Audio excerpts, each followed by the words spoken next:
math background, others who don't have computer science background, it's very hard, right? So you cannot be an application developer. You have to look at core computer science, right? We have to, a whole generation of people have left.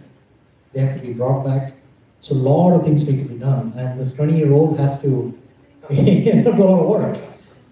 Indeed, those are encouraging words. Just for the general community, do you think that any person who wants to understand or embrace blockchain technology should understand maybe the code part of it? Is that necessary for the users to understand, or is it blockchain is for everyone in times to come? Not necessarily.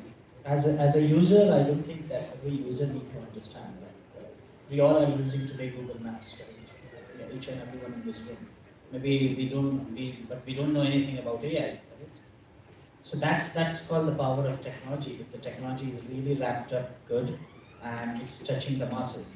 So you have AI, IoT. We don't know anything about how this mobile works. I don't know how this network works, but I call every day. So that's how an average user is, and that's what that 20-year, just mixing both these questions together, that 22-year-old had to see that how he can take a technology and solve a problem in a way that it can really go for a mass adoption without teaching people maths and different things. Because that's not going to happen. You cannot have people coming and everyone learning about how cryptography works and how different privacy works, all these things. Ivan, your thoughts? I mean, it's the same analysis, right? I mean, you don't need to understand how TCP/IP protocol works to use the internet. Everybody's using the internet, but they don't understand what's happening behind the scenes. The same way everybody's using apps on the smartphone, but they don't know actually how the apps are built. It's the same analogy. You don't need to understand blockchain unless it's affecting your life directly. But if you're using the products that are built on it, that's all you care about. What most people should understand if they're investing in the space, if they're trying to come into this, blockchain is allowing, with cryptocurrencies, allowing people to have a stake in the companies and products they're using. That changes. When you're investing in something and you feel for that product in the company, then you do need to understand, you need to do your research. Investing without knowing anything is like gambling, and you're better like in a casino. But if you don't need to understand the technology if your relation to it is only using it.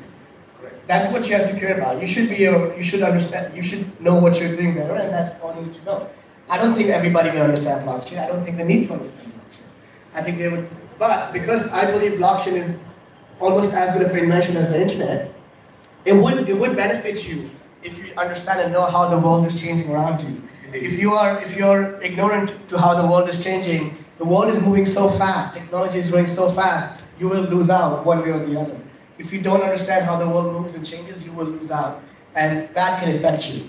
But going deep tech, you don't need to do that, and probably you will not understand that unless you know the basics. If you don't know the basics of technology, you can't go and start reading about the blockchain. It doesn't make any sense. I absolutely agree with the panel. You really don't need to be a techie. In fact, we have a best example, the Yatra founder who just spoke 15 minutes back. And what is required is conviction. If you know that you are going to solve a problem, I mean, technology can be hired. That's not an issue.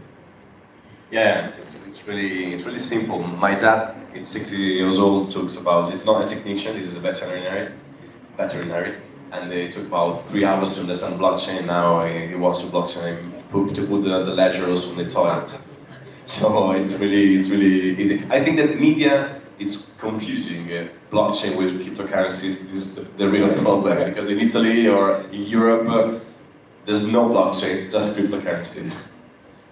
I think the reason for that is because cryptocurrencies are looked down upon here, and that's why people try to use blockchain to talk about cryptocurrencies on a public forum. Yeah. But I mean, like you said, technology is a commodity, guys. Right? End of the day, you can hire a developer for maybe 50,000 to 5 lakhs a month. Right? That's what it is. I mean, the gentleman talked here of how India is becoming a sweatshop.